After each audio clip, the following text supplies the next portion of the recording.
বিশ্বের নবী হুজুর গো, এক একটি বাচ্চা প্রসব হতে ৭৭ বছরের মতো লেগে যাবে। শুধু তাই নয়, বর্তমান যে প্রসব যন্ত্রণা গো নবী, তার ৭৭ গুণ দ্রুত গতিতে এই যন্ত্রণা হয়। বন্ধুরে, এতই তারা চেঁচায় জাহান্নামের ভিতরে, এতই তারা চেঁচায়। আরো একটা ঘটনা আমার রাসূল ওই জাহান্নামের ওখানে দেখতে পেলেন। ওই জাহান্নামী মহিলাগুলি এতই চিৎকার করে, তাদের চিৎকারের ঠেলায় জাহান্নামী পুরুষেরা টিকতে পারে না। ওখানে এখানে তো ঘটনাটা এরকম হলো। ওরা প্রথমে খুব চেঁচামেচি করছিল না, কারণ আপনারা এই দিক থেকে বলেন, হ্যাঁ ওদের আওয়াজটা বন্ধ করা, আওয়াজ বন্ধ করা বলেছিলেন কিনা? এখানেই তো ঘটনাটা ঘটলো। তো ওই জাহান্নাম তো শুধু নারীদের জন্য বানায়নি, জাহান্নাম কি শুধু নারীদের জন্য বানিয়েছে? ও ভাই, কেন জাহান্নামে নারীরাও যাবে, পুরুষরাও যাবে। তো জাহান্নামী নারীগুলি এইভাবে তারা প্রসাদ যন্ত্রণায় চেঁচাতে থাকবে, আর তাদের চিৎকারের ঠেলায়, তাদের চেঁচানির ঠেলায় জাহান্নামীরা সহ্য করতে পারবে না। এক তো আগুনের জ্বালানি, এক তো ফারিস্তার ঠাঠানি, দ্বিতীয়ত এদের চেঁচানি। এরা শুধু ওইভাবেই ছিলেন, ও আল্লাহ বাঁচাও, মরে যাব, মেরে দাও, ক্ষমা করো, এই বলে শুধু চিৎকার। এই জাহান্নামীরা চিৎকার করতে না, চিৎকার সহ্য করতে না পেরে জিবরাইল এবং আমার রাসূল আরো একটি ঘটনা ওই জাহান্নামের ভিতরে দেখতে পেল।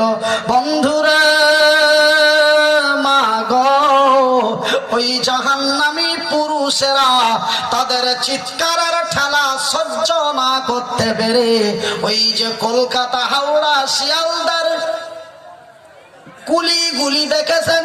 কুলি দেখেছেন? ওই কুলিদের হাতে কি থাকে বস্তা টানার জন্য? হক থাকে। আমাদের মালদার ভাষায় বলে আকড়া। ঠিক এমনই লোহার আকড়া দিয়ে জাহান্নামীরা সহ্য না করতে পারে, তারা ওই লোহার আঙ্গুঠি, আকড়া আঙ্গুঠি দিয়ে, হক দিয়ে বাচ্চাগুলিকে এমন টেনে টেনে বার করবে, বলি নাউযুবিল্লাহ। ওরা যেন আমারই বোন রে, ওরা যেন আপনারই বোন গো, ওরা যেন আমারই খালা রে, ওরা যেন আপনাদেরই খালা গো। সেহেতু ভাইজান, এবার রাসূল আমার ভাইবার নবী জিবরাইলকে বলেন, ও আল্লাহর ফেরেশতা জিবরাইল, এরা এমনই কি পাপ করেছিল, এরা এমনই কি অন্যায় করেছিল, এরা এমনই কি বড় গুনাহ করেছিল, এরা এমনই কি অন্যায় আল্লাহর জমিনে করেছিল, এরা এমনই কি বড় পাপ করেছিল, তাদের জাহান্নামের ভিতরে এমনই শাস্তি দেওয়া হয়। ও জিবরাইল, এই মহিলাগুলি কারা? এই নারীগুলি কারা? এই মহিলাগুলি কারা? এই মেয়েগুলি কারা? এই নারীগুলি কারা? এরা এমনই কি অন্যায় করেছিল, এরা এমনই কি অবিচার করেছিল, তাদের এই ধরনের শাস্তি জাহান্নামের ভিতরে দেওয়া হয়। জিবরাইল বলেন, ইয়া রাসূলুল্লাহ, ইয়া হাবিবাল্লাহ, ওগো আল্লাহর নবী, ওগো আমার নবী, ওগো বিশ্বের নবী, হুজুর গো, এই মহিলাগুলি হলো ওরা, এই নারীগুলি হলো ওরা, এই মেয়েগুলি হলো ওরা, যারা যৌবন আসার পরে নিজের অঙ্গ প্রত্যঙ্গের হেফাজত করে নাই, বেহায়া বেপরোয়া নির্লজ্জা হয়ে স্বামীর বাইকের পিছনে গিয়েছে। বন্ধুরে মনে কিছু নেবেন না, বয়সটি ছিল আমার প্রায় 17 বছরের মতো। কত? একটু আওয়াজ দিয়ে বলি, কত? ভাইজান, ওই মহিলাগুলি কারা? এবারে জিবরাইল বলছেন, তবে এই ঘটনা আমি আজকে হাদিসের মধ্যে পেলাম, কোরআনের ঘটনাগুলি পেলাম, এমন ঘটনাগুলি নবীর হাদিসে পড়লাম, আল্লাহর কোরআনে পড়লাম। কিন্তু বয়সটি যখন 17 ছিল তখন যেন আমি হাদিস পড়ি নাই, তখন মাত্র 3-4 ক্লাসের মধ্যে পড়ি। তখন এমন ঘটনা আমি সেই দিন আমার এলাকায় দেখলাম, আর আজকে যেন হাদিসের মধ্যে তা পেয়ে গেলাম। জিবরাইল উত্তর দিয়ে নবীকে বলে, নবী গো, এই মেয়েগুলি হলো ওরা, এই মহিলাগুলি হলো ওরা। কারা? বয়সটি 16 থেকে 17 ছিল। বৈকাল বেলায় চা খেতে গেছি। আপনারা তো চার দোকানে বৈকাল আড্ডা মারতে যান নাকি? জানতো তো। বৈকাল বেলায় চা খেতে গেছি, তখন তো গাড়ি ঘোড়া চলার মতো কোনো সিস্টেম ছিল না। যাই এক ভাই আমাকে, এরকম এক বয়স্ক ভাই আমাকে সাইকেলে করে নিয়ে গেছে। চায়ের দোকানে বসে আছি, ঠিক আমার এই হুজুর যেমন বসে আছে, একজন এমনই বয়স্ক লোক আমার বাম দিকে বসে আছে। তো তখন আমার মুস্টুজ গুলো তেমন আসেনি, এমনিতে ছোট মানুষ, লোক অত খেয়াল করতো না, কিন্তু ভিতর ভিতর যে আমার বয়স হয়ে গেছে এটা তারা বুঝতো না। কথা বুঝছেন না? এবার বয়সটা আমার 16 থেকে 17। আমি এইভাবে বসে আছি, আমার বাম পাশে এমনই এক বয়স্ক ভদ্রলোক বসে আছে আমার বাবার মতো। তার ওই পাশে এক নওজওয়ান, এই যে ভাই হেঁটে আসছে, এমনই এক নওজওয়ান তরুণ ওনার ওই পাশে বসে আছে। এবার এনারা দুইজন সম্পর্কে হয় চাচাতো ভাতিজা, আর না হলো পোতা, দাদু পোতা, আর না হলেন নানা নাতি, কিছু একটা হবে।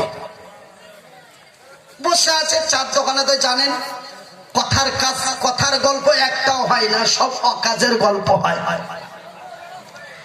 এই বসে আছি থাকতে থাকতে হঠাৎ করে আমাদের দক্ষিণ পাড়ার সেন্টু ওর মেজো ভাবিকে নিয়ে চলে যাচ্ছে বাইকের পিছনে। সেন্টু ওর মেজো ভাবিকে বাইকের পিছনে এমন খাতরা মডেলে নিয়ে গেল, বুড়ো সহ্য না করতে পেরে নাতিরে হুড়া দিয়ে বলে, দেখ মাল চলে গেল। বাবার মতো বয়সের বাবা, তবে সেন্টু তার ভাবিকে কেমনই করে নিয়ে গেল যে বুড়ারও নজর ওখানে চলে গেল। বুড়া সহ্য না করতে পেরে নাতিরে হুড়া দিয়ে বলে, মাল চলে গেল।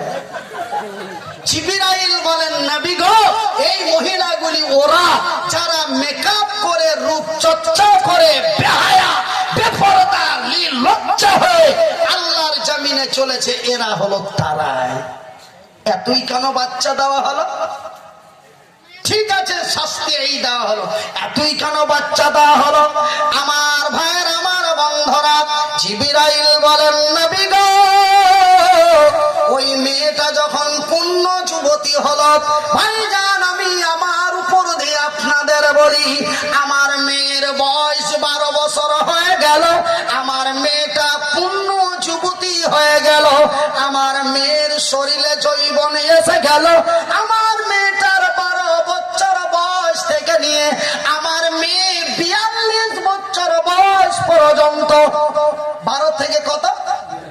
12 থেকে 42 বছর বয়স পর্যন্ত আমার মেয়ে স্কুল, কলেজ, ইউনিভার্সিটি, বিশ্ববিদ্যালয়, অফিসে, আদালতে, এখানে ওখানে, এই পাড়া ওই পাড়া, এই বাড়ি ওই বাড়ি, যতদিন বেহায়া বেপরদা হয়ে 12 থেকে 42 বছর বয়স পর্যন্ত আমার মেয়েটা যতদিন বেহায়া বেপরদা হয়ে চলেছে, আমার ওই মেয়েটার দিকে লক্ষ লক্ষ হিন্দু, জৈন, বৈধ, খ্রিস্টান, ইহুদি, নাসারা, দেওবন্দি, বেরেলি, হানাফি, কাদিয়ানি, মালিকি, হাম্বলি, শিয়া, সুন্নি, খান, পাঠান, দারুখোর, মদখোর, সুদখোর, জেনাখোর, ব্যভিচারী, অত্যাচারী, বেনামাজি, নামাজি, লক্ষ কোটি মানুষেরা ওই মেয়েটার দিকে দৃষ্টিপাত করেছে। নবী গো,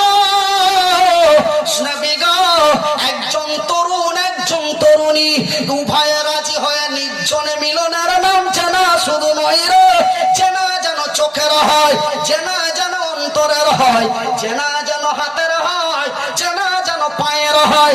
নবী গো, ওই যে মেয়েটা তার 12 বছর বয়স থেকে 42 বছর বয়স পর্যন্ত ওই মেয়েটা চলেছে, পেটটা বুকটা মাথাটা উদাম করে চলেছে, মেকআপ